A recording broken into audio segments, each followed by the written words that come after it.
2002 ഫെബ്രുവരി 28 ഉച്ച കഴിഞ്ഞ നേരത്ത് നരോദ പാട്ടിയിലെ തൻ്റെ വീടിൻ്റെ ടെറസിൽ പതുങ്ങിയിരിക്കുകയായിരുന്ന മജീദിനെ ജയ് ഭവാനി കണ്ടു. മജീദ് ഭായ്, അയാൾ വിളിച്ചു. നിങ്ങളെല്ലാവരും രാവിലെ മുതൽ വിശന്നിരിക്കുകയാണല്ലോ. നിങ്ങളുടെ അടുക്കളയിലുള്ള ആ വലിയ പാത്രങ്ങളുമായി താഴേക്ക് വരൂ, ഞാൻ നിങ്ങൾക്ക് കടി കിച്ചടി ഉണ്ടാക്കിത്തരാം. മജീദ് ചാടി എഴുന്നേറ്റു. കടി കിച്ചടി? അത് ശവസംസ്കാര ചടങ്ങിന് വിളമ്പുന്ന ഭക്ഷണമല്ലേ? മജീദിൻ്റെ നട്ടലിലൂടെ ഒരു തരിപ്പ് പാഞ്ഞുപോയി. അതേ മജീദ് ഭായ്, ജയ് ഭവാനി പറഞ്ഞു, നിങ്ങളെല്ലാവരും മരിക്കാൻ പോവുകയാണ്. തൻ്റെ ജീവിതം തന്നെ തകർന്നടിയാൻ പോകുന്നുവെന്ന് മനസ്സിലാക്കാൻ നിരവധി സൂചനകൾ അബ്ദുൾ മജീദിന് ലഭിച്ചിരുന്നു. അതിൽ ഏറ്റവും വ്യക്തമായ സൂചനയായിരുന്നു കിച്ചടി. തലേ ദിവസം റെയിൽവേ സ്റ്റോളിൽ സന്ദേശ് ദിനപത്രം വിൽക്കുന്ന പയ്യൻ പത്രത്തിലെ ഖൂൻ കാ ബദല ഖൂൻ, ചോരയ്ക്ക് പകരം ചോര എന്ന തലക്കെട്ട് ഉറക്കെ വായിച്ചപ്പോഴും രാത്രി കടയടയ്ക്കാൻ നേരത്ത് വീട്ടിലേക്ക് പോയ ജയ് ഭവാനി ഒരു ബാരൽ നിറയെ പെട്രോളുമായി പോയപ്പോഴും മജീദിന് അത്രയും ഭയം തോന്നിയിരുന്നില്ല. പിറ്റേ ദിവസം കിച്ചടിയുടെ സൂചനയിൽ ഭയന്ന് വീട്ടിൽ നിന്നും ഇറങ്ങി ഓടിയ മജീദിൻ്റെ കുടുംബത്തെ മുഴുവൻ ജയ് ഭവാനിയും സുഹൃത്തുക്കളും ചേർന്ന് വെട്ടിയും കുത്തിയും കൊലപ്പെടുത്തി. അതിനുശേഷം അവരുടെ മൃതദേഹങ്ങൾ 3-ാം നമ്പർ കിണറ്റിലെറിഞ്ഞ് പെട്രോൾ ഒഴിച്ച് കത്തിച്ചു. മജീദിന് നഷ്ടമായത് ഗർഭിണിയായ ഭാര്യയെയും 6 മക്കളെയും ഭാര്യാമാതാവിനെയുമായിരുന്നു. മജീദിൻ്റെ കഥ വിവരിച്ചുകൊണ്ടാണ് രേവതി ലോൽ എന്ന മാധ്യമ പ്രവർത്തകയുടെ അനാട്ടമി ഓഫ് ഹെയ്റ്റ് അഥവാ വെറുപ്പിൻ്റെ ഘടനാശാസ്ത്രം എന്ന പുസ്തകം ആരംഭിക്കുന്നത്. ഗുജറാത്ത് കലാപം വീണ്ടും വാർത്തകളിൽ നിറയുകയാണ്. ഗുജറാത്ത് കലാപത്തിലെ ഇരകൾക്ക് നിയമസഹായം നൽകിയിരുന്ന തീസ്ത സെതൽവാദ് എന്ന സാമൂഹ്യ പ്രവർത്തകയെ അവരുടെ മുംബൈയിലെ ഓഫീസിൽ നിന്നും ഗുജറാത്ത് പോലീസ് കസ്റ്റഡിയിലെടുത്തു. തൊട്ടു പിന്നാലെ ഗുജറാത്തിലെ ഇൻ്റലിജൻസ് DGP ആയിരുന്ന RB ശ്രീകുമാറും കസ്റ്റഡിയിലായി. അടിയന്തരാവസ്ഥയുടെ 47-ാം വാർഷിക ദിനമായ ജൂൺ 25-നാണ് ഈ അറസ്റ്റ് നടന്നത് എന്നത് യാദൃശ്ചികത മാത്രമാകാം. അഹമ്മദാബാദിലെ ക്രൈംബ്രാഞ്ച് ഇൻസ്പെക്ടറായ ദർശൻ സിംഗ് ബി ബറാദ് നൽകിയ പരാതിയിലാണ് കേസ് രജിസ്റ്റർ ചെയ്തത്. കേസിൽ ഗുജറാത്തിലെ മുൻ പോലീസ് ഉദ്യോഗസ്ഥനായ സഞ്ജീവ് ഭട്ട് 1-ാം പ്രതിയും ശ്രീകുമാർ, തീസ്ത എന്നിവർ 2ഉം 3ഉം പ്രതികളുമാണ്. 2002 ഗുജറാത്ത് കലാപവും വംശഹത്യയും അന്വേഷിച്ച പ്രത്യേക അന്വേഷണ സംഘം കേസിൽ പ്രതികളായിരുന്ന അന്നത്തെ ഗുജറാത്ത് മുഖ്യമന്ത്രിയായിരുന്ന നരേന്ദ്രമോദി അടക്കം 64 പേർക്ക് ക്ലീൻ ചിറ്റ് നൽകിയതിനെ ശരിവെച്ചുകൊണ്ടുള്ള സുപ്രീം കോടതി വിധി വന്നതിൻ്റെ അടുത്ത ദിവസമായിരുന്നു തീസ്തയുടെ അറസ്റ്റ്. കലാപത്തിനിടെ നടന്ന ഗുൽബർഗ സൊസൈറ്റി കൂട്ടക്കൊലയിൽ കൊല്ലപ്പെട്ട കോൺഗ്രസ് നേതാവും MP-യുമായിരുന്ന എഹ്സാൻ ജാഫ്രിയുടെ ഭാര്യ സാക്കിയ ജഫ്രി നൽകിയ അപ്പീൽ തള്ളിക്കൊണ്ടാണ് കോടതി മോദി അടക്കമുള്ളവരുടെ ക്ലീൻ ചിറ്റ് ശരിവെച്ചത്. വിധിയിൽ കേസിലെ ഇരകൾക്കൊപ്പം നിന്ന തീസ്ത അടക്കമുള്ളവർക്കെതിരെ പരാമർശങ്ങളുമുണ്ടായി. സുപ്രീം കോടതിയിൽ നിന്നും നരേന്ദ്രമോദി ക്ലീൻ ചിറ്റ് നേടിയതിനു ശേഷമുള്ള സംഭവങ്ങളെല്ലാം നാടകീയമായിരുന്നു. വിധിയിൽ തീസ്തയ്ക്കെതിരായ പരാമർശങ്ങളെക്കുറിച്ച് കേന്ദ്ര ആഭ്യന്തരമന്ത്രി അമിത്ഷാ വാർത്താ ഏജൻസിയായ ANIക്ക് നൽകിയ അഭിമുഖത്തിൽ പറയുന്നു. ആ അഭിമുഖം പ്രസിദ്ധീകരിച്ച് മണിക്കൂറുകൾക്കകം തീസ്തയും പിന്നാലെ ശ്രീകുമാറും അറസ്റ്റിലാകുന്നു. ജൂൺ 24-ന് കോടതി വിധി. ജൂൺ 25-ന് രജിസ്റ്റർ ചെയ്ത FIRൽ അന്ന് വൈകുന്നേരം നടക്കുന്ന അറസ്റ്റ്. എന്നിങ്ങനെ നാടകീയമായ ഈ സംഭവങ്ങൾക്ക് പിന്നിൽ എന്താണ്? ആരാണ് തീസ്ത സെതൽവാദ്? തീസ്തയ്ക്കും സഞ്ജീവ് ഭട്ടിനും ശ്രീകുമാറിനും ഗുജറാത്ത് കലാപക്കേസുകളുടെ അന്വേഷണ ഘട്ടത്തിലെ റോൾ എന്തായിരുന്നു? അടിയന്തരാവസ്ഥയ്ക്ക് ശേഷമുള്ള ഗുജറാത്ത് കലാപം ഉൾപ്പെടെയുള്ള ചരിത്ര സന്ദർഭങ്ങൾ പാഠപുസ്തകങ്ങളിൽ നിന്ന് നീക്കം ചെയ്യുകയും ചരിത്രം പുനർനിർമ്മിക്കപ്പെടുകയും ചെയ്യുന്ന ഈ കാലത്ത് ചരിത്രത്തെ ഓർമ്മകളിൽ നിലനിർത്തേണ്ടത് അത്യാവശ്യമാണ്. 2002 ഫെബ്രുവരി മാസം അവസാനം ഗുജറാത്തിൽ നടന്ന വർഗീയ കലാപം ഇന്ത്യയുടെ ചരിത്രത്തിലെ മറക്കാനാകാത്ത ഒരു ഏടാണ്. ഗുജറാത്ത് കലാപത്തെ കലാപമെന്നല്ല വംശഹത്യ എന്നാണ് വിശേഷിപ്പിക്കേണ്ടതെന്ന അഭിപ്രായം നിരവധി സാമൂഹ്യശാസ്ത്ര ഗവേഷകർ പ്രകടിപ്പിച്ചിട്ടുണ്ട്. 2002 ഫെബ്രുവരി 27-ന് അയോധ്യയിൽ നിന്നും അഹമ്മദാബാദിലേക്ക് പോവുകയായിരുന്ന സബർമതി എക്സ്പ്രസ് ഗോദ്ര സ്റ്റേഷനിൽ വെച്ച് ആക്രമിക്കപ്പെട്ടു. ട്രെയിനിനുള്ളിൽ നിറയെ അയോധ്യയിൽ പോയി വന്ന കർസേവകരായിരുന്നു. ഈ കർസേവകരും ഗോദ്ര സ്റ്റേഷനിലെ പ്ലാറ്റ്ഫോമിൽ ചായയും മറ്റും കച്ചവടം ചെയ്യുന്നവരും തമ്മിൽ വാക്കേറ്റമുണ്ടാവുകയും അത് സംഘർഷത്തിൽ കലാശിക്കുകയുമായിരുന്നു. സംഘർഷത്തിനിടയിൽ സബർമതി എക്സ്പ്രസിൻ്റെ 4 കോച്ചുകൾക്ക് തീപിടിച്ചു. ആ തീപിടുത്തത്തിൽ 59 പേർ വെന്തു മരിക്കുകയും ചെയ്തു. ഇതിൽ 9 പുരുഷന്മാരും 25 സ്ത്രീകളും 25 കുട്ടികളും ഉൾപ്പെട്ടിരുന്നു. അന്ന് വൈകുന്നേരം ഗുജറാത്ത് മുഖ്യമന്ത്രി നരേന്ദ്രമോദി ഗോദ്ര സന്ദർശിച്ചു. കേശുഭായ് പട്ടേലിനെ പാർട്ടി ദേശീയ നേതൃത്വത്തെ കൊണ്ട് പുറത്താക്കിയ ശേഷമായിരുന്നു അദ്ദേഹത്തിൻ്റെ പകരക്കാരനായി 2001 ഒക്ടോബറിൽ നരേന്ദ്രമോദി മുഖ്യമന്ത്രിയായി സത്യപ്രതിജ്ഞ ചെയ്തത്. രാജ്കോട്ട് നിയമസഭാ സീറ്റിൽ നിന്നും മോദി തൻ്റെ ജീവിതത്തിലെ ആദ്യത്തെ തെരഞ്ഞെടുപ്പ് വിജയിച്ചിട്ട് 3 ദിവസമാകുന്നതേ ഉണ്ടായിരുന്നുള്ളൂ. അതുകൊണ്ട് തന്നെ അന്നത്തെ പ്രധാനമന്ത്രിയായിരുന്ന അടൽ ബിഹാരി വാജ്പേയിയും കേന്ദ്ര ആഭ്യന്തരമന്ത്രിയായിരുന്ന ലാൽകൃഷ്ണ ആഡ്വാണിയും കാണിച്ച പക്വത മോദിയുടെ പ്രസ്താവനയ്ക്ക് ഉണ്ടായിരുന്നില്ല. ഗോദ്രയിൽ നടന്നത് തീവ്രവാദി ആക്രമണമായിരുന്നു എന്നും അത് മുൻകൂട്ടി പദ്ധതിയിട്ട് നടപ്പാക്കിയതാണ് എന്നുമായിരുന്നു സംസ്ഥാനത്തെ മുഖ്യമന്ത്രിയുടെ പ്രസ്താവന. മോദിയുടെ ഈ പ്രസ്താവനയുടെ തുടർച്ചയായി പാകിസ്ഥാനിലെ ചാര സംഘടനയാണ് തീവണ്ടി ആക്രമണത്തിന് പിന്നിലെന്നും അതിന് പ്രദേശവാസികളായ മുസ്ലിങ്ങളുടെ പിന്തുണയുണ്ടായിരുന്നു എന്നുമുള്ള വലിയ നുണകൾ പ്രാദേശിക ദിനപത്രങ്ങളിലൂടെയും മറ്റും പ്രചരിപ്പിക്കപ്പെട്ടു. ഖൂൻ കാ ബദല ഖൂൻ എന്ന മട്ടിലുള്ള തലക്കെട്ടുകൾ പത്രങ്ങളിൽ അച്ചടിക്കപ്പെട്ടു. സംഘപരിവാർ സംഘടനയായ വിശ്വ ഹിന്ദു പരിഷത്ത് പിറ്റേ ദിവസം സംസ്ഥാനത്ത് ബന്ദ് പ്രഖ്യാപിച്ചു. അന്നത്തെ BJP സംസ്ഥാന അധ്യക്ഷൻ റാണ രാജേന്ദ്ര സിംഗ് ബന്ദിന് പിന്തുണ പ്രഖ്യാപിച്ചു. അന്നു മുതൽ ദിവസങ്ങളോളം സംസ്ഥാനത്ത് നടന്നത് അക്ഷരാർത്ഥത്തിൽ വെറുപ്പിൻ്റെയും ഹിംസയുടെയും വിളയാട്ടമായിരുന്നു. ഗുജറാത്തിലെ തെരുവുകളും റെസിഡൻഷ്യൽ ഏരിയകളും കുരുതിക്കളമായി. കത്തിക്കരിഞ്ഞ മൃതശരീരങ്ങളും അറ്റുപോയ തലകളും കത്തിയെരിയുന്ന ഭവനങ്ങളും തിന്മയും വെറുപ്പും ആയുധത്തിലും അഗ്നിയിലും ആവേശിച്ച് മനുഷ്യത്വത്തെ കൊത്തി നിറുക്കുകയും കത്തിക്കുകയും ചെയ്തു. ഒറ്റ രാത്രിയിൽ കലാപഭൂതം ആവേശിച്ച മനുഷ്യർ തങ്ങളെ നയിച്ച വെറുപ്പിൻ്റെ പ്രത്യയശാസ്ത്രത്തിൻ്റെ വക്താക്കൾക്കൊപ്പം കൊള്ളയും കൊലയും ബലാത്സംഗവും നടത്തി. നരോദ പാഠ്യ, ഗുൽബർഗ സൊസൈറ്റി, നരോദ ഗാം, അങ്ങനെ നിരവധി സ്ഥലങ്ങളുടെ പേരുകൾ കൂട്ടക്കൊലകളുടെ പര്യായ പദങ്ങളായി മാറി. ഫെബ്രുവരി 28-ന് അഹമ്മദാബാദിലും രാജ്കോട്ടിലും വഡോദരയിലുമെല്ലാം മുസ്ലിങ്ങൾ താമസിക്കുന്ന പ്രദേശങ്ങൾ തെരഞ്ഞുപിടിച്ച് ആക്രമിക്കപ്പെട്ടു. ആയിരക്കണക്കിന് മുസ്ലിങ്ങളുടെ വീടുകളും മുസ്ലിം ഉടമസ്ഥതയുള്ള കടകളും സ്ഥാപനങ്ങളും തകർക്കപ്പെട്ടു. പലതും അഗ്നിക്കിരയായി. ഹിന്ദുക്കളും മുസ്ലിങ്ങളും ഇടകലർന്ന് താമസിച്ചിരുന്ന അഹമ്മദാബാദിലായിരുന്നു ഏറ്റവും വലിയ ആക്രമണങ്ങൾ ഉണ്ടായത്. The Week magazine Silence of the Lambs എന്ന പേരിൽ 2002 ഏപ്രിൽ 4-ന് പ്രസിദ്ധീകരിച്ച റിപ്പോർട്ട് പ്രകാരം 1679 വീടുകൾ, 1965 കടകൾ, 21 ഗോഡൌണുകൾ എന്നിവയാണ് അഹമ്മദാബാദിൽ മാത്രം അഗ്നിക്കിരയായത്. 204 ഷോപ്പുകൾ കൊള്ളയടിക്കപ്പെട്ടു. 76 ആരാധനാലയങ്ങൾ നശിപ്പിക്കപ്പെട്ടു. ഇവയിൽ ബഹുഭൂരിപക്ഷവും മുസ്ലിങ്ങളുടേതായിരുന്നു. പലയിടങ്ങളിലും ആയിരക്കണക്കിന് വരുന്ന അക്രമികളെ ട്രക്കുകളിലാണ് എത്തിച്ചത്. കാക്കി നിക്കറുകളും തലയിൽ കാവി സ്കാർഫുകളും കെട്ടിയ ഇവരുടെ കയ്യിൽ വാളുകളും ത്രിശൂലങ്ങളും സ്ഫോടക വസ്തുക്കളും ഗ്യാസ് സിലിണ്ടറുകളും ഉണ്ടായിരുന്നതായി ഹ്യൂമൻ റൈറ്റ്സ് വാച്ച് എന്ന അന്താരാഷ്ട്ര മനുഷ്യാവകാശ സംഘടനയുടെ റിപ്പോർട്ട് പറയുന്നു. ഈ അക്രമികളുടെ കയ്യിൽ വോട്ടർ പട്ടികയും അഹമ്മദാബാദ് മുനിസിപ്പൽ കോർപ്പറേഷനിൽ നിന്നും ലഭിച്ച മുസ്ലിം വീടുകളുടെയും സ്ഥാപനങ്ങളുടെയും പട്ടികയും ഉണ്ടായിരുന്നു. സംഭവം നടക്കുന്നതിന് മാസങ്ങൾക്ക് മുൻപ് തന്നെ മുസ്ലിം സ്ഥാപനങ്ങളെയും വീടുകളെയും വേർതിരിച്ച് തയ്യാറാക്കുന്നതിനായി VHP വോളണ്ടിയർമാർ രാവും പകലും ജോലി ചെയ്തിരുന്നതായി ഔട്ട്ലുക്ക് മാഗസീനിൽ 2002 മാർച്ചിൽ പ്രസിദ്ധീകരിച്ച ലേഖനത്തിൽ VHPയുടെ ചില ഭാരവാഹികളെ ഉദ്ധരിച്ച് ബർക്കാദത്ത് എഴുതിയിരുന്നു. അതേസമയം ഈ പട്ടിക അന്ന് രാവിലെ തന്നെ തയ്യാറാക്കിയതാണെന്നായിരുന്നു വിശ്വ ഹിന്ദു പരിഷത്തിൻ്റെ സംസ്ഥാന അധ്യക്ഷനായിരുന്ന കേശവറാം കാശിറാം ശാസ്ത്രിയുടെ വാദങ്ങളിൽ ഏത് ശരിയായാലും പട്ടിക തയ്യാറാക്കി ഒരു സമുദായത്തിൽപ്പെട്ടവരെ ആക്രമിച്ചു എന്നത് വാസ്തവമായിരുന്നു. സുന്ദരം നഗറിലെ കത്തിയമർന്ന ഒരു മദ്രസയുടെ ചുവരിൽ പെയിന്റ് കൊണ്ട് ഇങ്ങനെ എഴുതിയിരുന്നു: ഏ അന്തർ കി ബാത്ത് ഹേ, പോലീസ് ഹമാരാ സാത്ത് ഹേ. ഇത് ഉള്ളിലെ വിവരമാണ്, പോലീസ് ഞങ്ങളുടെ കൂടെയാണ്. മേൽപ്പറഞ്ഞ വാചകം മുസ്ലിം കോളനികൾ ആക്രമിക്കപ്പെട്ടയിടങ്ങളിലെല്ലാം വെല്ലുവിളി മുദ്രാവാക്യം പോലെ ഉയർത്തപ്പെട്ടു. വഡോദരയിലെ വാടിയിൽ മുസ്ലിം കടകൾ കത്തിക്കുന്ന അക്രമികൾ ഈ മുദ്രാവാക്യമായിരുന്നു വിളിച്ചിരുന്നത്.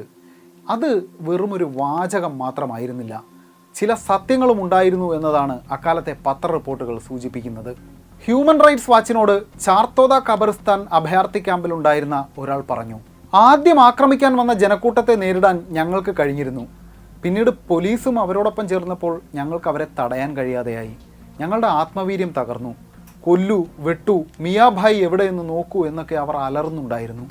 പോലീസുകാർ തന്നെയാണ് വീടുകൾ കത്തിച്ചത്. അവരും കൊള്ള നടത്തി. പോലീസിനെ ഞങ്ങൾക്ക് ഭയമായി. അവർ മുസ്ലിങ്ങളുടെ നേരെ മാത്രമാണ് വെടിവെച്ചത്. അത് കലാപം നിയന്ത്രിക്കാനായിരുന്നില്ല. ബാപ്പുനഗർ പോലീസ് സ്റ്റേഷന് സമീപം പോലീസ് വെടിവെപ്പിൽ കൊല്ലപ്പെട്ട 40 പേരും മുസ്ലിങ്ങളായിരുന്നു. 20നും 25നും ഇടയിൽ പ്രായമുള്ള ഇവരിൽ എല്ലാവരുടെ തലയിലും നെഞ്ചിലുമായിരുന്നു വെടിയേറ്റതെന്ന് ഇന്ത്യൻ എക്സ്പ്രസ് റിപ്പോർട്ട് ചെയ്തിരുന്നു. പോലീസ് വെടിവയ്പ്പുകൾ കലാപം അടിച്ചമർത്താൻ മാത്രമായിരുന്നെന്ന് നരേന്ദ്രമോദി ന്യായീകരിച്ചു. എന്നാൽ മോദി മന്ത്രിസഭയിലെ 2 മന്ത്രിമാർ അശോക് ഭട്ടും IK ജഡേജയുമായിരുന്നു പോലീസ് കൺട്രോൾ റൂമിലിരുന്ന് പോലീസിനെ നിയന്ത്രിച്ചതെന്നും ആരോപണങ്ങൾ ഉയർന്നിരുന്നു. DGP അടക്കമുള്ള ഉദ്യോഗസ്ഥരുടെ യോഗത്തിൽ ഹിന്ദുക്കൾ പ്രതികരിക്കും, അത് തടയേണ്ടതില്ല എന്ന് മോദി പറഞ്ഞെന്നായിരുന്നു പ്രധാന ആരോപണം. അന്നത്തെ ഡെപ്യൂട്ടി കമ്മീഷണറായിരുന്ന സഞ്ജീവ് ഭട്ടും ADGP ആയിരുന്ന RB ശ്രീകുമാറും അന്ന് മന്ത്രിസഭയിലെ അംഗമായിരുന്ന ഹരേൻ പാണ്ഡ്യയും അന്വേഷണ സംഘത്തിന് ഇത്തരത്തിൽ മൊഴി നൽകിയിരുന്നു. എന്നാൽ ഈ ആരോപണങ്ങൾ വസ്തുനിഷ്ഠമായി തെളിയിക്കാൻ കഴിഞ്ഞില്ലെന്നാണ് മോദി അടക്കമുള്ളവർക്ക് ക്ലീൻ ചിറ്റ് നൽകിയ സുപ്രീം കോടതി വിധിയിൽ പരാമർശിക്കുന്നത്. ഔദ്യോഗിക കണക്കുകൾ പ്രകാരം ഗുജറാത്ത് കലാപത്തിൽ 1044 പേർ കൊല്ലപ്പെടുകയും 223 പേരെ കാണാതാവുകയും 2500 പേർക്ക് പരിക്കേൽക്കുകയും ചെയ്തിട്ടുണ്ട്. ഇവരിൽ 790 പേർ മുസ്ലിം വിഭാഗത്തിൽപ്പെട്ടവരും 254 പേർ ഹിന്ദു വിഭാഗത്തിൽപ്പെട്ടവരുമായിരുന്നു. എന്നാൽ അനൗദ്യോഗിക കണക്കുകൾ പ്രകാരം 2000-ലധികം പേരുടെ ജീവനെടുത്ത ചോരക്കളിയായിരുന്നു ഗുജറാത്ത് കലാപം. സ്ത്രീകളെ ലൈംഗികമായി ആക്രമിക്കുക എന്നത് ഹിംസയുടെ ഒരു ഉപകരണമായി ഉപയോഗിക്കുന്ന ഇത്രയും ഭീകരമായ മറ്റൊരു കലാപത്തെക്കുറിച്ച് എനിക്കറിയില്ല എന്നായിരുന്നു സാമൂഹ്യ പ്രവർത്തകനായ ഹർഷ് മന്ദർ പറഞ്ഞത്. 250ഓളം സ്ത്രീകളെയാണ് കലാപകാരികൾ കൂട്ടബലാത്സംഗത്തിന് ഇരയാക്കിയ ശേഷം ജീവനോടെ ചുട്ടരിച്ചത്. ഗർഭിണികളുടെ വയറ് കുത്തിപ്പിളർന്ന് ഭ്രൂണം പുറത്തെടുത്തായിരുന്നു അവരെ കൊന്നത്. പല സ്ത്രീകളെയും നഗ്നരായി നടത്തുകയും ഗുഹ്യഭാഗങ്ങളിൽ കമ്പി പോലുള്ള വസ്തുക്കൾ കുത്തിക്കയറ്റുകയും ചെയ്ത ശേഷമാണ് കൊലപ്പെടുത്തിയത്. കുട്ടികളെ മാതാപിതാക്കളുടെ മുമ്പിലിട്ടാണ് കൊലപ്പെടുത്തിയത്. പല കുട്ടികളുടെയും വായിലൂടെ പെട്രോൾ ഒഴിച്ച ശേഷം കത്തിക്കുകയായിരുന്നു. ഗുജറാത്ത് കലാപത്തിലെ ഏറ്റവും ഭീകരമായ സംഭവം നരോദ പാട്യ കൂട്ടക്കൊലയായിരുന്നു. അഹമ്മദാബാദിൻ്റെ പ്രാന്തപ്രദേശത്തുള്ള നരോദ പാട്യ സാധാരണക്കാരായ മുസ്ലിങ്ങൾ തിങ്ങിപ്പാർക്കുന്ന പ്രദേശമായിരുന്നു. ഫെബ്രുവരി 28 രാവിലെ 9 മണിയോടെ നരോദ പാട്യ നിവാസികൾ കാണുന്നത് തങ്ങളുടെ പ്രദേശം വളയുന്ന ആയിരക്കണക്കിന് വരുന്ന അക്രമകാരികളായ ജനക്കൂട്ടത്തെയാണ്. ഭാരതീയ ജനതാ പാർട്ടിയുടെയും ബജ്രംഗ് ദളിൻ്റെയും നേതൃത്വത്തിൽ ഏതാണ്ട് 5000-ഓളം വരുന്ന ജനക്കൂട്ടം നരോദ പാട്യ പ്രദേശത്ത് അക്രമം അഴിച്ചുവിട്ടു. അക്രമികൾ വീടുകൾക്ക് തീവച്ചു. ആളുകളെ കൂട്ടത്തോടെ ഓടിച്ച് വലിയ കുഴികളിൽ തള്ളിയിട്ട ശേഷം LPG സിലിണ്ടറുകൾ ഉപയോഗിച്ച് തീ കൊളുത്തി ജീവനോടെ ചുട്ടുകൊല്ലുകയായിരുന്നു. പലരെയും തീവച്ച് കൊന്ന ശേഷം മൃതശരീരം അടുത്തുള്ള കിണറ്റിൽ വലിച്ചെറിഞ്ഞു. നരോദ മണ്ഡലത്തിൽ നിന്നുള്ള MLA ആയിരുന്ന മായ കോഡ്നാനിയും ബജ്രംഗ് ദൾ നേതാവായിരുന്ന ബാബു ബജ്രംഗിയുമായിരുന്നു അക്രമങ്ങൾക്ക് നേതൃത്വം നൽകിയതെന്ന് സാക്ഷികൾ മൊഴി നൽകിയിരുന്നു. 2007-ൽ മായ കോഡ്നാനിയെ മോദി മന്ത്രിസഭയിലെ വനിതാ ശിശുക്ഷേമ മന്ത്രിയാക്കി. 2009-ൽ അറസ്റ്റ് ചെയ്യപ്പെടുന്നതുവരെ അവർ മന്ത്രിയായി തുടർന്നു. 2012-ൽ അവരെ പ്രത്യേക കോടതി 28 വർഷം തടവിന് ശിക്ഷിച്ചു. 2013 നവംബറിൽ മായ കോട്നാനിക്ക് കുടലിലെ ക്ഷയരോഗത്തിൻ്റെ ചികിത്സയ്ക്കായി 3 മാസത്തെ ഇടക്കാല ജാമ്യം അനുവദിച്ചു. 2014 ജൂലൈയിൽ അവർക്ക് ചികിത്സയ്ക്കായി ജാമ്യം അനുവദിച്ച ഗുജറാത്ത് ഹൈക്കോടതി അവരുടെ ശിക്ഷ താൽക്കാലികമായി മരവിപ്പിച്ചു. 2018-ൽ വിചാരണ കോടതിയുടെ കണ്ടെത്തലുകൾ തള്ളിയ ഹൈക്കോടതി മായ കോട്നാനിയെ വെറുതെ വിട്ടു. പൂർണ്ണ ഗർഭിണിയായിരുന്ന കൗസർ ബിയെ 3-ാം നമ്പർ കിണറിന് സമീപം ആൾക്കൂട്ടം വളഞ്ഞു. അവരുടെ ഭർത്താവ് ഫിറോസ് ഭായ് റോഡിൻ്റെ എതിർഭാഗത്ത് നിൽക്കുകയായിരുന്നു. റോഡ് നിറയെ അക്രമാസക്തരായ ജനക്കൂട്ടവും ആളിക്കത്തുന്ന തീയുമെല്ലാം. ഫിറോസിന് അപ്പുറത്ത് എന്താണ് സംഭവിക്കുന്നതെന്ന് കാണാൻ കഴിഞ്ഞില്ല. എന്നാൽ കൂടിക്കിടക്കുന്ന ശവങ്ങളുടെ ഇടയിൽ മരിച്ചതുപോലെ അഭിനയിച്ച് കിടക്കുന്ന കൗസർ ബിയുടെ സഹോദരപുത്രൻ ജാവേദ് എല്ലാം കാണുന്നുണ്ടായിരുന്നു. ബാബു ബജ്രംഗിയും ജയ് ഭവാനിയും സുരേഷ് ലങ്ഡോയും ഗുഡ്ഡു ചാരയും ചേർന്ന് കൗസർ ബിയെ കൊലപ്പെടുത്തി. അവരുടെ നിറവയർ വാളുകൊണ്ട് പിളർന്ന് ഭ്രൂണത്തെ പുറത്തെടുത്ത് അതിനെയും കൊന്നു. 2007 നവംബറിൽ തെഹൽക്ക മാഗസിൻ പുറത്തുവിട്ട ഒളിക്യാമറ ദൃശ്യങ്ങളിൽ ബാബു ബജ്രംഗി താൻ എങ്ങനെയാണ് കൗസർ ബിയുടെ വയറ് പിളർന്നതെന്ന് ഒരുതരം ഉന്മാദത്തോടെ വിശദീകരിക്കുന്നുണ്ടായിരുന്നു. അവരെയെല്ലാം കൊല്ലുമ്പോൾ താൻ മഹാറാണ പ്രതാപാണെന്ന് തനിക്ക് തോന്നിയെന്നും ബാബു ബജ്രംഗി പറഞ്ഞു.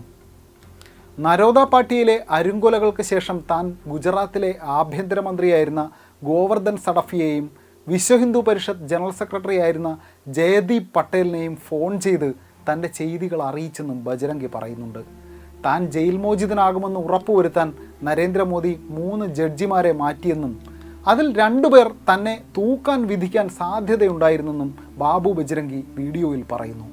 തനിക്ക് മൗണ്ട് അബുവിലെ ഗുജറാത്ത് ഭവനിൽ ഒളിവിൽ കഴിയാനുള്ള സൗകര്യം ചെയ്തു തന്നത് നരേന്ദ്രമോദിയാണെന്നും ബജ്രംഗി അവകാശപ്പെടുന്നുണ്ട്. നരോദയിലെ കൂട്ടക്കൊലയ്ക്ക് ശേഷം വൈകുന്നേരം നരേന്ദ്രമോദി അവിടം സന്ദർശിച്ചെന്നും മാലയിടൽ അടക്കമുള്ള സ്വീകരണങ്ങൾ തങ്ങൾ മോദിക്ക് നൽകിയെന്നും ബാബു ബജ്രംഗിയും മറ്റൊരു പ്രതിയായ സുരേഷ് റിച്ചാർഡും തെഹൽക്കയുടെ ഒളിക്യാമറയ്ക്ക് മുന്നിൽ പറയുന്നുണ്ട്.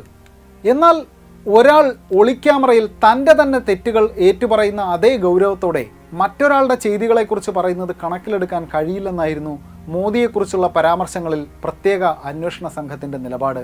ഈ നിലപാട് സുപ്രീം കോടതി ശരിവെക്കുകയും ചെയ്തിട്ടുണ്ട്. 2012 ഓഗസ്റ്റിൽ ബാബു ബജ്രംഗിക്ക് പ്രത്യേക കോടതി ജീവപര്യന്തം ശിക്ഷ വിധിച്ചു. എന്നാൽ മോശം ആരോഗ്യസ്ഥിതിയുടെ പേരിൽ ആദ്യത്തെ 4 വർഷത്തിനിടയിൽ 14 തവണയാണ് ബാബു ബജ്രംഗിക്ക് പരോൾ ലഭിച്ചത്. സബർമതി സെൻട്രൽ ജയിലിൽ കഴിഞ്ഞിരുന്ന ബാബു ബജ്രംഗിക്ക് ഭാഗികമായ അന്ധതയും ബധിരതയും ബാധിച്ചതിനാൽ 2017 ഒരു അറ്റൻഡൻറ്റിനെയും അനുവദിച്ചു. പൂർണ്ണമായ അന്ധത, മറ്റ് ആരോഗ്യ പ്രശ്നങ്ങൾ എന്നിവയാൽ പരോൾ വേണമെന്നാവശ്യപ്പെട്ട് ബാബു ബജ്രംഗി സുപ്രീം കോടതിയിൽ സമർപ്പിച്ച പരോൾ ഹർജിയിൽ ഗുജറാത്ത് സർക്കാർ അനുകൂല നിലപാട് അറിയിച്ചതിനാൽ കോടതി ബാബുവിന് 2019 പരോൾ അനുവദിച്ചു. ഗുജറാത്ത് കലാപത്തിലെ മറക്കാനാകാത്ത മറ്റൊരു അധ്യായം ഗുൽബർഗ സൊസൈറ്റി കൂട്ടക്കൊലയാണ്. മുസ്ലിം വിഭാഗത്തിലെ ഉപരിമധ്യവർഗക്കാർ താമസിക്കുന്ന 29 ബംഗ്ലാവുകളും 10 അപ്പാർട്ട്മെൻറ്റ് കെട്ടിടങ്ങളുമുള്ള ഗുൽബർഗ സൊസൈറ്റി എന്ന റെസിഡൻഷ്യൽ ഏരിയ ചമൻപുര എന്ന അഹമ്മദാബാദിലെ ഹിന്ദുക്കൾ ഭൂരിപക്ഷമുള്ള പ്രദേശത്താണ്. 2002 ഫെബ്രുവരി 28 രാവിലെ ആയിരക്കണക്കിന് വരുന്ന അക്രമാസക്തമായ ആൾക്കൂട്ടം ഗുൽബർഗ സൊസൈറ്റി വളഞ്ഞപ്പോൾ തദ്ദേശവാസികളായ മുസ്ലിങ്ങൾ അഭയത്തിനായി ഓടിയെത്തിയത് കോൺഗ്രസ് നേതാവും MP-യുമായ എഹ്സാൻ ജഫ്രിയുടെ വീട്ടിലാണ്. എഹ്സാൻ ജഫ്രി DGPയെയും ഗുജറാത്ത് മുഖ്യമന്ത്രി നരേന്ദ്രമോദിയെയും വിളിച്ച് സഹായം അഭ്യർത്ഥിച്ചതായി ആരോപണമുണ്ടായിരുന്നു. എന്നാൽ സഹായങ്ങളൊന്നും ലഭിച്ചില്ല. എഹ്സാൻ ജഫ്രിയുടെ വീട്ടിലേക്ക് ഇരച്ചു കയറിയ ആൾക്കൂട്ടം അദ്ദേഹത്തെ വലിച്ചിഴച്ച് പുറത്തേക്ക് കൊണ്ടുപോയി തലവെട്ടിയ ശേഷം കത്തിച്ചു. ജഫ്രിക്കൊപ്പം 69 പേരാണ് ഈ സംഭവത്തിൽ കൊല്ലപ്പെട്ടത്. എഹ്സാൻ ജഫ്രി അടക്കം 69 പേർ കൊല്ലപ്പെട്ട കൂട്ടനരഹത്യയിൽ കോൺഗ്രസ് നേതാവായിരുന്ന മേഘ് സിംഗ് ചൗധരിയും VHP നേതാക്കൾക്കൊപ്പം ഉണ്ടായിരുന്നു. തന്നെ രാഷ്ട്രീയത്തിൽ വളർത്തിയ, തൻ്റെ ഗുരുസ്ഥാനത്തുള്ള, തൻ്റെ പിതാവിൻ്റെ സുഹൃത്തായ, താൻ ചാച്ച എന്ന് വിളിച്ചിരുന്ന എഹ്സാൻ ജഫ്രിയെ വെട്ടിനുറുക്കാൻ VHP നേതാവായ ബിപിൻ പട്ടേലിനൊപ്പം മേഘ് സിംഗും കൂടി. തങ്ങളെ ഒന്നും ചെയ്യരുതെന്ന് എഹ്സാൻ ജഫ്രി പലതവണ അക്രമികളോട് കൈകൂപ്പി അപേക്ഷിച്ചു. എന്നിട്ടും അവർ അദ്ദേഹത്തെ വെറുതെ വിട്ടില്ലെന്ന് സാക്ഷികൾ പറയുന്നു. ഒടുവിൽ താൻ ആക്രമിക്കപ്പെടുന്ന ഘട്ടത്തിൽ അദ്ദേഹം സ്വയരക്ഷയ്ക്കായി തൻ്റെ പിസ്റ്റൾ എടുത്ത് വെടിവെക്കുകയും ചെയ്തു. ഗുൽബർഗയും നരോദ പാട്ടിയും എടുത്തു പറയപ്പെടുന്ന 2 ഉദാഹരണങ്ങൾ മാത്രമാണ്. കലാപത്തിൽ ഇത്തരത്തിൽ ചെറുതും വലുതുമായ നിരവധി കൂട്ടക്കൊലകളും ആക്രമണങ്ങളും ഉണ്ടായിരുന്നു. ദാഹോദ് ജില്ലയിലെ രന്ദിക്പൂർ ഗ്രാമത്തിൽ നിന്നും ആക്രമണം ഭയന്ന് ഓടിപ്പോയ 19 വയസ്സുള്ള ബിൽക്കിസ് ബാനുവിനെ കൂട്ടബലാത്സംഗത്തിന് ഇരയാക്കിയതും മുഴുവൻ കുടുംബാംഗങ്ങളെയും കൊലപ്പെടുത്തിയതും അവരുടെ അയൽക്കാരും അറിയുന്നവരുമായിരുന്നു. 3.5 വയസ്സുള്ള തൻ്റെ കുട്ടിയെ അക്രമികൾ കാലിൽ തൂക്കിയെടുത്ത് നിലത്തടിക്കുന്നത് കാണേണ്ടി വന്ന ഹതഭാഗ്യ കൂടിയാണ് ബിൽക്കിസ്. തനിക്ക് കുട്ടിക്കാലം മുതൽ അറിയാവുന്നയാൾ പോലും തന്നെ ക്രൂരമായി ബലാത്സംഗം ചെയ്തവരുടെ കൂട്ടത്തിലുണ്ടായിരുന്നുവെന്ന് ബിൽക്കിസ് നടുക്കത്തോടെ ഓർമ്മിക്കുന്നു. സർദാർപുര കൂട്ടക്കൊല, ഓദെ കൂട്ടക്കൊല, നരോദഗാം കൂട്ടക്കൊല, വഡോദരയിലെ Best Bakery case, Avadhoot Nagar case എന്നിങ്ങനെ ചെറുതും വലുതുമായ സംഹാര താണ്ഡവങ്ങളുടെ ഒരു ഇൻ്റഗ്രേഷനാണ് ഗുജറാത്ത് കലാപം. ഗുജറാത്ത് കലാപത്തെക്കുറിച്ച് ദേശീയ തലത്തിലും അന്തർദേശീയ തലത്തിലും നടന്ന ഔദ്യോഗികവും അനൗദ്യോഗികവുമായ അന്വേഷണങ്ങളുടെ എണ്ണം 60-ന് മുകളിലാണ്. ഇതിൽ ബഹുഭൂരിപക്ഷം ഏജൻസികളുടെയും നിഗമനം ഈ കലാപം സ്റ്റേറ്റിൻ്റെ പിന്തുണയോടെ നടന്ന ഒന്നായിരുന്നു എന്നാണ്. ദിവസങ്ങൾ നീണ്ട കലാപത്തിൽ ആദ്യത്തെ 36 മണിക്കൂർ സർക്കാർ സംവിധാനങ്ങൾ ഇടപെട്ടതേയില്ല. പിന്നീട് ആർമി രംഗത്തിറങ്ങിയാണ് കലാപം അടിച്ചമർത്തിയത്. 2002 മാർച്ച് 6-ന് ഗോദ്രയിലെ തീവണ്ടി കത്തിച്ച സംഭവം അന്വേഷിക്കാൻ സർക്കാർ ഗുജറാത്ത് ഹൈക്കോടതിയിൽ നിന്നും വിരമിച്ച ജസ്റ്റിസ് KG ഷാ അധ്യക്ഷനായ ഒരു ജുഡീഷ്യൽ കമ്മീഷനെ നിയമിച്ചു. എന്നാൽ മോദിയോട് വളരെ അടുപ്പമുള്ള KG ഷായുടെ വിശ്വാസ്യത പരക്കെ ചോദ്യം ചെയ്യപ്പെട്ടപ്പോൾ 2002 മെയ് 21-ന് മറ്റൊരു വിരമിച്ച ജഡ്ജിയായ GT നാനാവതിയെ കൂടി ചേർത്ത് അതൊരു ദ്വയാംഗ കമ്മീഷനാക്കി മാറ്റി.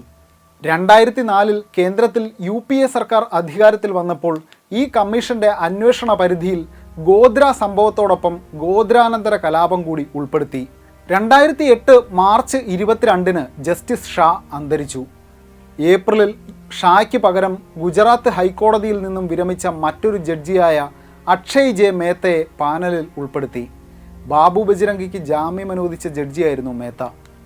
2008 സെപ്റ്റംബറിൽ നാനാവതി മേത്ത കമ്മീഷൻ റിപ്പോർട്ടിൻ്റെ ആദ്യ ഭാഗം സമർപ്പിച്ചു. സബർമതി എക്സ്പ്രസിന് തീവച്ച സംഭവം മുൻകൂട്ടി ആസൂത്രണം ചെയ്തതായിരുന്നു എന്നായിരുന്നു കമ്മീഷന്റെ കണ്ടെത്തൽ. തലേ ദിവസം പെട്രോൾ വാങ്ങിവെക്കുന്നത് അടക്കമുള്ള ആസൂത്രണം ഗോദ്ര ആക്രമണത്തിൽ ഉണ്ടായിരുന്നു എന്നായിരുന്നു കമ്മീഷന്റെ നിഗമനം. ഗോദ്രാനന്തര കലാപത്തെക്കുറിച്ചുള്ള അന്വേഷണവും ചേർത്ത് 2014 നവംബർ മാസത്തിൽ നാനാവതി കമ്മീഷൻ സമർപ്പിച്ച റിപ്പോർട്ടിൽ നരേന്ദ്രമോദിക്കും സംസ്ഥാന സർക്കാരിനും ക്ലീൻ ചിറ്റ് നൽകിയിരുന്നു. 2000 പേജുകളുള്ള റിപ്പോർട്ടിന് 9 വോളിയങ്ങളുണ്ടായിരുന്നു. എന്നാൽ തീസ്ത സദൽവാദ് അധ്യക്ഷയായ കൺസേൺഡ് സിറ്റിസൺസ് ട്രൈബ്യൂണൽ എന്ന സ്വതന്ത്ര ഏജൻസി നടത്തിയ അന്വേഷണത്തിലെ കണ്ടെത്തലുകൾ ജുഡീഷ്യൽ കമ്മീഷന്റെ കണ്ടെത്തലുകൾക്ക് വിരുദ്ധമായിരുന്നു. ഗുജറാത്ത് കലാപ കേസുകൾ അന്വേഷിക്കുന്നതിലും FIRകൾ രജിസ്റ്റർ ചെയ്യുന്നതിലുമുള്ള സംസ്ഥാന സർക്കാരിൻ്റെയും ആഭ്യന്തര വകുപ്പിൻ്റെയും വീഴ്ചകൾ ദേശീയ തലത്തിൽ തന്നെ ചർച്ചയായിരുന്നു. ശരിയായ കേസന്വേഷണത്തിനായി SN ജഫ്രിയുടെ ഭാര്യ സാക്കിയ ജഫ്രിയും നിയമ പോരാട്ടം നടത്തി. തീസ്ത സദൽവാദും മുകുൾ സിൻഹയും അടക്കമുള്ള നിരവധി സാമൂഹ്യ പ്രവർത്തകർ അവർക്കൊപ്പം ഈ പോരാട്ടത്തിൽ പങ്കുചേർന്നു. സാക്കിയ ജഫ്രിയുടെ അപ്പീലിന്മേൽ ഗുൽബർഗ സൊസൈറ്റി കൂട്ടക്കൊല അടക്കമുള്ള 9 കേസുകളിൽ പുനരന്വേഷണം നടത്താൻ 2008 മാർച്ച് 26 സുപ്രീം കോടതി ഉത്തരവിട്ടു. ഇതിനായി സുപ്രീം കോടതിയുടെ മേൽനോട്ടത്തിൽ ഒരു പ്രത്യേക അന്വേഷണ സംഘം രൂപീകരിച്ചു. മുൻ CBI ഡയറക്ടർ ആയിരുന്ന ഡോക്ടർ K രാഘവനായിരുന്നു സംഘത്തിൻ്റെ തലവൻ. സാക്കിയ ജഫ്രി അടക്കമുള്ളവരുടെ ആരോപണങ്ങൾക്ക് തെളിവില്ലെന്ന് 2010 SIT റിപ്പോർട്ട് സമർപ്പിച്ചു. 2011 കലാപങ്ങളിലെ ഉന്നതതല ഗൂഢാലോചന അന്വേഷിക്കണമെന്ന് സാക്കിയ ജഫ്രിയുടെ അപ്പീലിന്മേൽ സുപ്രീം കോടതി ഉത്തരവിട്ടു. ഈ ആരോപണങ്ങളിൽ വസ്തുതയില്ലെന്ന് ഉപസംഹരിക്കുന്ന റിപ്പോർട്ട് 2012 SIT സമർപ്പിച്ചു. നരേന്ദ്രമോദിയുടെ ഹിന്ദുക്കളുടെ രോഷം തടയരുതെന്ന വിവാദ പ്രസ്താവന നടന്നെന്ന് ആരോപിക്കപ്പെടുന്ന യോഗത്തിൽ സഞ്ജീവ് ഭട്ട് പങ്കെടുത്തില്ല എന്നായിരുന്നു ഈ റിപ്പോർട്ടിൽ SITയുടെ കണ്ടെത്തൽ. എന്നാൽ സുപ്രീം കോടതി നിയോഗിച്ച അമിക്കസ് ക്യൂറിയായിരുന്ന രാജു രാമചന്ദ്രൻ ഈ നിലപാടിനോട് വിയോജിച്ചു. ഭട്ടിൻ്റെ പ്രസ്താവനയുടെ സത്യാവസ്ഥ വിചാരണയിലാണ് തെളിയിക്കേണ്ടതെന്നും അതിനാൽ മോദി പ്രോസിക്യൂട്ട് ചെയ്യപ്പെടണമെന്നും അമിക്കസ് ക്യൂറി വാദിച്ചു. എന്നാൽ SITയുടെ ക്ലീൻ ചിറ്റ് വിചാരണ കോടതി അംഗീകരിക്കുകയായിരുന്നു. മോദിയെ പ്രോസിക്യൂട്ട് ചെയ്യേണ്ടതില്ലെന്നായിരുന്നു കോടതിയുടെ ഉത്തരവ്. 2017 വിചാരണ കോടതിയുടെ ഈ തീരുമാനം ഗുജറാത്ത് ഹൈക്കോടതി ശരിവെച്ചു. ഗുജറാത്ത് ഹൈക്കോടതിയുടെ ഈ ഉത്തരവിനെ ചോദ്യം ചെയ്തുകൊണ്ട് സാക്കിയ ജഫ്രി നൽകിയ അപ്പീലിന്മേൽ ഇക്കഴിഞ്ഞ ജൂൺ 24 സുപ്രീം കോടതിയുടെ വിധി വന്നതോടെ നരേന്ദ്രമോദി അടക്കം 64 പേർ ഗുജറാത്ത് കലാപ കേസുകളിൽ നിയമപരമായി കുറ്റവിമുക്തരാകുകയാണ്. ഗുജറാത്ത് കലാപം ഇന്ത്യയിലെ ഹിന്ദുത്വ ശക്തികൾക്ക് ഒരു പുതിയ ഉണർവായിരുന്നു. ഹിംസാത്മകമായ തങ്ങളുടെ പ്രത്യയശാസ്ത്രം ഉറക്കെ അഭിമാനത്തോടെ പറയാൻ അവർക്ക് ഒരു അവസരമായി ഇത് മാറി. മുസ്ലിങ്ങൾ ഇന്ത്യയുടെ ക്യാൻസർ ആണെന്നും ക്യാൻസറിനുള്ള ചികിത്സ അത് ശസ്ത്രക്രിയ ചെയ്ത് മാറ്റുക എന്നതാണെന്നും ശിവസേന തലവൻ ബാൽ ഠാക്കറെ അന്ന് പ്രഖ്യാപിച്ചു. ഹിന്ദുക്കളോട് ആയുധം കയ്യിലെടുത്ത് ഈ ക്യാൻസറിനെ വേരോടെ വെട്ടിമാറ്റാൻ ഠാക്കറെ ആഹ്വാനം ചെയ്തു. ഹിന്ദുത്വത്തെ എതിർക്കുന്നവർക്ക് മരണശിക്ഷ നൽകുമെന്ന് പ്രവീൺ തൊക്കാഡിയെ പ്രഖ്യാപിച്ചിരുന്നു. ഗുജറാത്ത് വിജയകരമായ ഒരു പരീക്ഷണമായിരുന്നു എന്ന് അന്നത്തെ VHP ദേശീയ അധ്യക്ഷൻ അശോക് സിംഗാൾ നിരീക്ഷിച്ചു. വംശഹത്യയുടെ പ്രത്യയശാസ്ത്രത്തിന് ഉണർവിനൊപ്പം പുതിയൊരു നായകനെയും ഗുജറാത്ത് സമ്മാനിച്ചു. ഗുജറാത്ത് കലാപത്തെ തുടർന്ന് 2002 ജൂലൈ 18 നരേന്ദ്രമോദി ഗുജറാത്ത് അസംബ്ലി പിരിച്ചുവിട്ടു. 2002 ഡിസംബറിൽ നടന്ന തെരഞ്ഞെടുപ്പിൽ വൻപിച്ച ഭൂരിപക്ഷത്തോടെ മോദി വീണ്ടും അധികാരത്തിലെത്തി. 2014 ഇന്ത്യയുടെ പ്രധാനമന്ത്രിയാകുന്നത് വരെയും ഗുജറാത്ത് മുഖ്യമന്ത്രിയായി മോദി തുടർന്നു. ഹിന്ദുത്വ രാഷ്ട്രീയത്തിൻ്റെ വക്താക്കൾ മോദിയെ വികസന നായകൻ എന്ന് വിളിക്കുമ്പോഴും അവരുടെ ഉള്ളിൽ അദ്ദേഹം മുസ്ലിങ്ങളെ ഒരു പാഠം പഠിപ്പിച്ച ഗുജറാത്ത് കലാപകാലത്ത് അവിടുത്തെ മുഖ്യമന്ത്രിയായിരുന്ന ആളാണ്.